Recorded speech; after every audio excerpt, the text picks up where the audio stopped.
നില ചെല്ലുമ്പോൾ സേതി വൃദ്ധയെ എഴുന്നേൽപ്പിക്കാനുള്ള ശ്രമത്തിലാണ്. ഇവൾ ഉറക്കമാ. നില സേതിക്കൊപ്പം ബെഡിലേക്ക് ഇരുന്നു. ഡ്രസ്സ് മാറാന്ന് പറഞ്ഞ് കയറി വന്നോളാം. അതേ നോക്ക്, ഡ്രസ്സ് കൂടി മാറാണ്ടാ കിടന്നുറങ്ങുന്നത്. അവളെയും കുത്തിപ്പൊക്കി മൂന്നാളും താഴേക്കെത്തുമ്പോൾ അകവും പുറവും എല്ലാം അലങ്കാര ലൈറ്റുകൾ തെളിഞ്ഞിട്ടുണ്ട്. വാ, പുറത്തേക്കിരിക്കാം, എല്ലാവരും അവിടെയാണ്.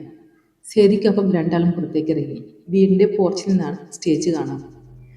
അവിടെ ഒരുവിധം എല്ലാം സെറ്റാക്കിയിട്ടുണ്ട്. അറേഞ്ച് ചെയ്യാനുള്ള കസേരകളും വട്ടമേശകളും പന്തലിന്റെ ഒരു സൈഡിലായി കൊണ്ടുവച്ചിട്ടുണ്ട്. അതിൽ നിന്ന് കുറച്ച് ചെയർ എടുത്തിട്ടാണ് ആണുങ്ങൾ സെറ്റിയിരിക്കുന്നത്. നിള ആ കൂട്ടത്തിൽ വിശ്വത്തിനെ തിരഞ്ഞു. സേതുവും വൈഷ്ണവും പ്രസന്നനും വിജയനും ഒക്കെ ആ കൂട്ടത്തിലുണ്ട്. പക്ഷേ വിശ്വത്തും പ്രജിനുമില്ല. വീട്ടിലേക്ക് കയറാതെ റോഡിൽ നിന്ന് നേരെ പന്തലിലേക്ക് കയറാനുള്ള സൗകര്യം ചെയ്തിട്ടുണ്ട്. അതുകൊണ്ട് തന്നെ ഫംഗ്ഷൻ എത്ര ആളുകൾ വന്നാലും വീടിനെ അത് അധികം ബാധിക്കാനുള്ള സാധ്യത കുറവാണ്. അമ്മയൊക്കെ അപ്പുറത്താണ്, ഞാൻ നോക്കിയിട്ട് വരാം, നിങ്ങൾ ഇവിടെ ഇരിക്കും. വൃന്ദ അകത്തേക്ക് പോയി. സേതിയും നിലയും സിറ്റൗട്ടിൽ നിന്ന് ഇറങ്ങുന്ന പടിയിലിരുന്നു. നിലയെ, എനിക്കിപ്പോൾ എത്ര സന്തോഷമാണെന്ന് നിനക്കറിയോ? അത്രയും ഞാൻ ആഗ്രഹിച്ചിട്ടുണ്ട് നിങ്ങൾ ഒന്നാവാൻ.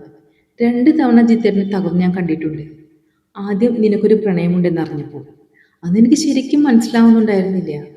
തുറന്നു പറയാതെ ഇത്രയും വർഷം ഒരാൾക്ക് കാത്തിരിക്കുക എന്നൊക്കെ പറഞ്ഞ. പിന്നീട് നീലിമ ചേച്ചിയുടെയും ജിതിൻ ചേട്ടൻ്റെയും കല്യാണം കഴിഞ്ഞപ്പോൾ നീ ഇനി ആളുടെ സ്വന്തം എന്ന പോലെ ഒരു കോൺഫിഡൻസ് ആയിരുന്നു ജിത്തേട്ടന്. എന്നിട്ടും ജിത്തേട്ടൻ ഇഷ്ടം നിന്നോട് തുറന്നു പറയാൻ തയ്യാറാവാതെ ആയപ്പോഴാണ് ഞാൻ നിന്നെ ഇളക്കി വിട്ടത്. അതൊക്കെ കഴിഞ്ഞ് വീണ്ടും നിന്റെ ഒരു മുങ്ങൽ. വേണ്ട സേതി, ഇനി അതൊന്നും പറയല്ലേ. അതൊന്നും വീണ്ടും ഓർക്കാൻ ആഗ്രഹിക്കുന്നില്ല നിള. അവൾക്ക് ആ നിമിഷം വിശ്വത്തിനെ കാണണമെന്ന് തോന്നി. ആരോട് തിരക്കും എന്ന് കരുതി അവൾ ചുറ്റും നോക്കി. അന്നേരം തന്നെയാണ് വിശ്വത്തും പ്രജനും റോഡിൽ നിന്ന് പന്തലേക്കുള്ള വഴിയിലൂടെ കടന്നു വന്നത്. എന്തോ പറഞ്ഞ് സംസാരിച്ചു വരുന്നിടയിൽ അവരും കണ്ടു സിറ്റൗട്ടിലിരിക്കുന്നവരെ. രണ്ടും കൂടി അങ്ങോട്ട് നടന്നു. അലസമായി മുണ്ട് മടക്കി കുത്തി ആ കുത്തിലേക്ക് കൈവച്ചു അടുത്തേക്ക് വരുന്നവനെ നില കണ്ണെടുക്കാതെ നോക്കിയിരുന്നു. എന്താണ് കൂട്ടുകാരികളെ ഇവിടെ ഒരു കൂട്ടുകൂടൽ? പ്രജിൻ സേതിക്ക് അടുത്തായി താഴത്തെ പടിയിലേക്ക് ഇരുന്നു കൊണ്ട് തിരക്കി. വിശ്വത്ത് നിലയ്ക്കരികിലായി വരുന്നു. അത് തന്നെ ഞാൻ അങ്ങോട്ടും ചോദിക്കുന്നു, രണ്ടാളുടെ റോഡിൽ എന്തായിരുന്നു? സേതി പ്രജിനൊന്ന് ചൂഴ്ന്നു നോക്കി. എൻ്റെ പൊന്നോ, ഇങ്ങനെ നോക്കണ്ട, ഞാൻ കഴിച്ചിട്ടൊന്നുമില്ല. ഞങ്ങളുടെ കല്യാണം കഴിഞ്ഞ അന്ന് ഫ്രണ്ട്സ് ഒപ്പിച്ച പണിയിൽ അറിയാതെ ഞാൻ കുറച്ച് ഡ്രിങ്ക്സ് കഴിച്ചു. അതിൽ പിന്നെ തൊട്ടനും പിടിച്ചതിന് ഇവളൊരു ചൂടുനോട്ടമുണ്ട്. പ്രജിൻ സേതിയുടെ കാലിന്റെ തളവിലൊന്ന് വലിച്ചു വിട്ടു. എന്നാ പറ, എന്തായിരുന്നു അവിടെ? നില പ്രജിന് നേരെ തിരിഞ്ഞു. അതോ, അത് നിങ്ങളുടെ ഫസ്റ്റ് നൈറ്റ് എന്തെങ്കിലും ഡെക്കറേഷനും സഹായം വേണമെന്ന് തിരക്കിയതാ. പ്രജിന്റെ മറുപടി കേട്ട് നിലയ്ക്ക് ചോദിക്കേണ്ടിന്നില്ല എന്ന് തോന്നി. ഒപ്പം അടുത്തിരിക്കുന്നവന്റെ പിടി കയ്യിൽ വീണതും അവൾ അറിഞ്ഞു. അങ്ങോട്ട് തിരിഞ്ഞു നോക്കാൻ അവൾ മടിച്ചു. അയ്യോ, ഒന്നും വേണ്ട, സമാധാനത്തോടെ രണ്ടുപേരും ജയിച്ചു തുടങ്ങിക്കോട്ടെ. അവന്മാരോട് പറയണം ആവശ്യമില്ലാത്ത പണിക്ക് നിൽക്കരുതെന്ന്. സേതു കുഴപ്പമില്ല, വൈഷ്ണുവിനെ സൂക്ഷിക്കണം, അവൻ വൃന്ദിയോട് ടൈം പീസൊക്കെ തിരക്കുന്നുണ്ടായിരുന്നു. ആ വഴിക്ക് വന്ന ഓടിക്ക് ഞാൻ എല്ലാത്തിനെയും. വിശ്വത്ത് നിലയുടെ കയ്യിൽ പിടിമുറുക്കി. നില മുഖം തിരിച്ചവനെ നോക്കി. അവിടെ ഒരു കള്ളച്ചിരിയുണ്ട്.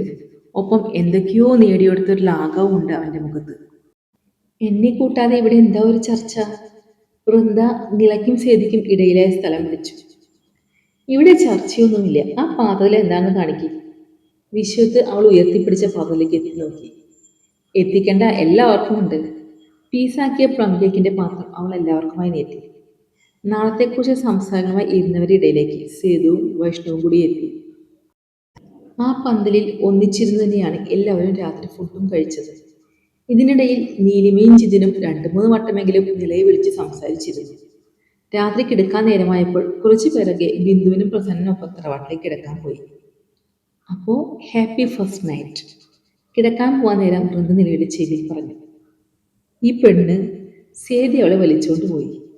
വൃന്ദയുടെ ആ പറച്ചിലിൽ നിലയ്ക്ക് ആകെ ഒരു ചമ്മൽ തോന്നി. നില റൂമിലേക്ക് ചെല്ലുമ്പോൾ ബെഡ്ഷീറ്റൊക്കെ മാറ്റി വിരിച്ചിട്ടുണ്ട്. സൈഡ് ടേബിളിൽ ഒരു ഗ്ലാസ്സിൽ പാലും കൊണ്ടുവച്ചിട്ടുണ്ട്. നിള ബാത്റൂമിൽ കയറി ഒന്ന് ഫ്രഷായി ഇറങ്ങി വരുമ്പോൾ നിശ്ചയത്ത് റൂമിലുണ്ട്. കയറി കിടന്നുറങ്ങരുത്, ഞാനിപ്പോൾ വരാം. ചെയറിൽ മടക്കി വെച്ചിരുന്ന ഒരു ടവലെടുത്തു അവന് കുളിക്കാനായി കയറിപ്പോയപ്പോൾ നില കണ്ണാടിയുടെ മുന്നിൽ ചെന്ന് സ്വയം ഒന്ന് നോക്കി. പിങ്ക് കുർത്തിയും വൈറ്റ് പാലസ പാൻറ്റുമാണ് വേഷം. മുടി വൈകിട്ട് എല്ലാം കൂടി എടുത്ത് ബൺ ചെയ്തു വെച്ചത് അതുപോലെ തന്നെ ഇരിപ്പുണ്ട്. മൊത്തത്തിൽ കുഴപ്പമൊന്നിലും ഉറപ്പ് വരുത്തിയിട്ടാണ് അവൾ ബെഡിലേക്ക് വന്നിരുന്നത്. അവനെ കാത്തിരിക്കുന്ന ഓരോ നിമിഷവും ആശങ്കയും ആകാംക്ഷയും കൂടാതെ പേരറിയാതെ പല വികാരങ്ങളും തന്നെ പൊതിയുന്നത് അവൾ അറിഞ്ഞു. തുടരും. സ്നേഹത്തോടെ, അഭിനവ്.